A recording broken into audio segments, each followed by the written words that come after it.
जय हिंद। मैं नशरीन न्यूज़ अंडमान 24/7 में आप सभी का स्वागत करती हूँ और इस वक्त हम मौजूद हैं आईसी हैडो, जहाँ कुछ ही पलों में शुरू होने जा रहा है 71st wild life celebration 2025 Andaman and Nicobar island, जहाँ प्रकृति अपने सबसे खूबसूरत रूप में बसती है। ये टापू समूह समृद्ध बायोडाइवर्सिटी, फ्लोरा एंड फाउना और यूनिक प्रजातियों का घर है जो दुनिया के किसी और कोने में नहीं मिलती। ये आइलैंड केवल एक टूरिस्ट डेस्टिनेशन नहीं बल्कि एक ऐसा प्राकृतिक खजाना है जिसे संभाल कर रखना हम सभी नागरिकों की जिम्मेदारी है। लेकिन दर्शकों, आज के समय में हम एक कठिन सच्चाई भी समझते हैं। रैपिड अर्बनाइजेशन, प्लास्टिक पॉल्यूशन, समुद्र जीवों पर बढ़ता खतरा, वनों की कटाई और क्लाइमेट चेंज, ये सब हमारे प्रकृति को धीरे धीरे कमज़ोर कर रही है। प्लास्टिक को छोटे छोटे टुकड़े समुद्र कछुओं और मच्छियों की जान ले रहे हैं। कोरल ब्लीच हो रहे हैं और हमारी हवा और पानी दोनों प्रभावित हो रहे हैं। इस संदर्भ में वाइल्ड लाइफ वीक का ये 71st अध्याय एक नया अंदाज लेकर आ रहा है, एक मिसाल, एक संकल्प और एक प्रतिज्ञा कि हम अपने पर्यावरण को बचाएंगे। आज के इस भव्य समागम में मुख्य अतिथि के रूप में आने वाले हैं chief secretary doctor Chandrabhushan Kumar IAS, जो कि यहां आकर अपनी उपस्थिति देंगे और प्राकृतिक रक्षा के इस उत्सव का शुभारंभ करेंगे। इस सेलिब्रेशन में शामिल होंगे टैब्लू डिस्प्ले और बाईसाइकिल रैली, जो सस्टेनेबल लाइफस्टाइल और प्रकृति के साथ संवेदनशील जीवन जीने का संदेश देने वाले हैं। जापानीज बंकर को टूरिज्म के लिए डेडिकेट किया जाएगा, जो ऐतिहासिक और पर्यटन को एक नई पहचान देने वाला है। और साथ ही मशरूम कंजर्वेटरी को भी शुभारंभ होगा, जो फार्मिंग, लाइवलीहुड और इको फ्रेंडली इनोवेशन को एक नई दिशा में नई पहल देगा। तो दर्शकों, आप हमारे साथ बने रहे ताकि हम आपको यहाँ की पूरी ग्राउंड कवरेज दिखाएं। और हम आप सबसे एक विनती भी करना चाहेंगे, जितना हो सके अपने पर्यावरण को वो साफ सुथरा रखना, ये हमारी स्वयं की जिम्मेदारी है। तो अगर आप हमारा ये चैनल देख रहे हैं और यहाँ का पूरा वाइल्ड लाइफ वीक जो सेलिब्रेट होने जा रहा है वो देख रहे हैं, तो कृपया एक संकल्प ज़रूर लें कि हम खुद पर्यावरण की रक्षा करेंगे। छोटी छोटी पहल से भी आप कर सकते हैं, जैसे कूड़े कचरे को रोड में ना फेंक कर, अगर आपको कहीं दिखता है कूड़ा कचरा रोड में पड़ा हुआ तो उसे प्रॉपरली डस्टबिन में डंप कर दे।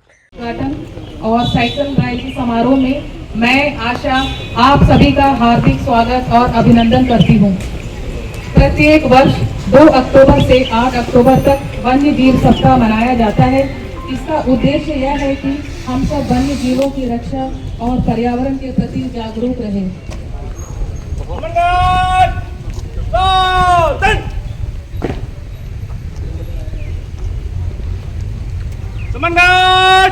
जनरल सलाम सलामे सस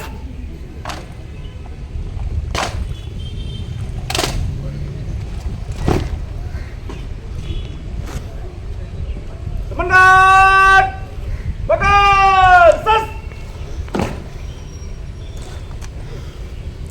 मैं अंडमान तथा निकोबार द्वीप समूह सभी महान देशभक्तों को नमन करता हूं, जिनके कारण मैं आज मैं सभी पर्यावरण प्रेमियों करता हूं, जिनके कारण विश्व में आज सौंदर्य की ब्लैक पॉइंट तक जाओगे तो बहुत दूर है। मैं सभी मेहमानों का आज खाना खाया है? कल्चर से वन्य प्राणी दिवस एनर्जी है? स्वागत करता हूं। मैं इन सभी महान लोगों के साथ साथ आत्माओं को भी समर्पित करना चाहता हूँ, जिन पर पूरे भारतवर्ष को गर्व है।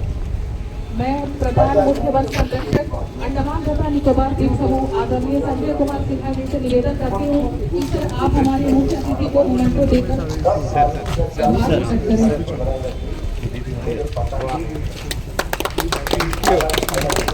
धन्यवाद सर।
लाइन बटरफ्लाई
हम अपनी जो प्रकृति है उसका संरक्षण करने के लिए किस तरह के प्रयास हम लोग करते हैं और किस तरह से आने वाली जो अगली पीढ़ी हमारी है उसको हम लोग एजुकेट करने के लिए अपनी प्रकृति की जो अंडमान निकोबार में जो हमारे प्रकृति की बहुलता है उससे उससे उनको दो चार कराने के लिए इतनी सारी मेहनत जो है हमारे वन और पर्यावरण विभाग ने यहाँ पर की हुई है।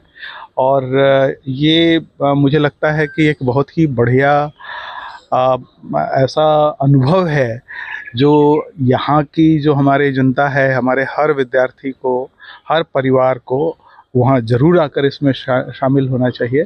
साथ ही जो हमारे पास जो बाहर से पर्यटक आते हैं उनके लिए एक बहुत बड़ा एक खजाना है, एक तरीके से आप कह सकते हैं कि आप देश के सुदूरतम जो दक्षिण छोर पे आप जब आते हैं और ये एक अलग तरह की भौगोलिक परिस्थिति है, और इस भौगोलिक परिस्थिति में क्या होता है और देश संरक्षण के लिए क्या कर रहा है, उससे आप जागरूक होते हैं, दो चार होते हैं। और मुझे लगता है कि इससे आपका प्रकृति प्रेम और ज़्यादा मजबूत होता है। तो मैं इसके लिए वन और पर्यावरण विभाग को बहुत बहुत बधाई देता हूँ। उन्होंने बहुत मेहनत से इस पूरी जो व्यवस्था है उसको यहाँ पे चलाए रखा है। और मैं उम्मीद करता हूँ कि जो अभी पर्यटन का समय हमारे लिए जो एक होता है वो शुरू हो चुका है, तो उसमें बहुत ज़्यादा से ज़्यादा लोग आएंगे।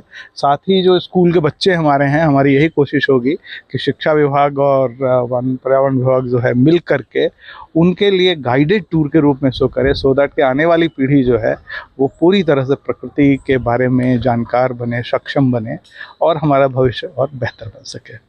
Thank you. दर्शकों, 71st wild life week celebration 2025 का ये रंगीन और संवेदनशील अध्याय यहीं समाप्त होता है, लेकिन इसी के साथ ये हमें छोड़ जाता है गहरे संदेश के साथ कि प्राकृतिक के बिना इंसान केवल एक अधूरा जीव है। आज के सेलिब्रेशन में हमने देखा बाईसाइकिल रैली, जिसने हमें याद दिलाया कि सस्टेनेबल लाइफस्टाइल कल की सुरक्षा है। जापानीज बंकर को टूरिज्म और इतिहास को एक साथ बांधने के प्रेरणा स्थल बनकर उभरा, और मशरूम कंजर्वेटरी ने हमें ये नया भविष्य की झलक दिखाई जहां लाइवलीहुड और पर्यावरण एक दूसरे के साथ मिलकर चलेंगे। मुख्य अतिथि chief secretary doctor Chandrabhushan Kumar IAS ने अपने विचारों में ये स्पष्ट किया कि विकास और पर्यावरण एक दूसरे के विरोध नहीं बल्कि एक दूसरे के सहयोगी होने चाहिए। लेकिन दर्शकों, सच्चाई ये भी है कि हमारा पर्यावरण अभी भी खतरे में है। हर दिन प्लास्टिक पॉल्यूशन, समुद्र को घायल करना, वनों की कटाई और वाइल्ड लाइफ भी खतरे में है। ये वाइल्ड लाइफ वीक हमें याद दिलाता है कि प्रकृति की रक्षा सिर्फ एक सरकारी जिम्मेदारी नहीं, ये स्वयं की जिम्मेदारी है जो हमारे कल के जीवन की रेखा बन जाती है। NPIC, department of environment and forest का और भी सभी डिग्निटरी के सहयोग के साथ ये सेलिब्रेशन काफ़ी सफल रहा, जिसके लिए हम सभी का आभार व्यक्त करते हैं। लेकिन असली सफलता तब होगी जब हम अपने रोज़मर्रा के जीवन में पर्यावरण को बचाने की आदत अपनाएंगे। और इसी प्रतिज्ञा के साथ आज की इस कड़ी से मैं विदा लेती हूँ। कैमरा पर्सन आफ्ताब के साथ मैं नसरीन, न्यूज़ अंडमान 24/7 से। जय हिंद।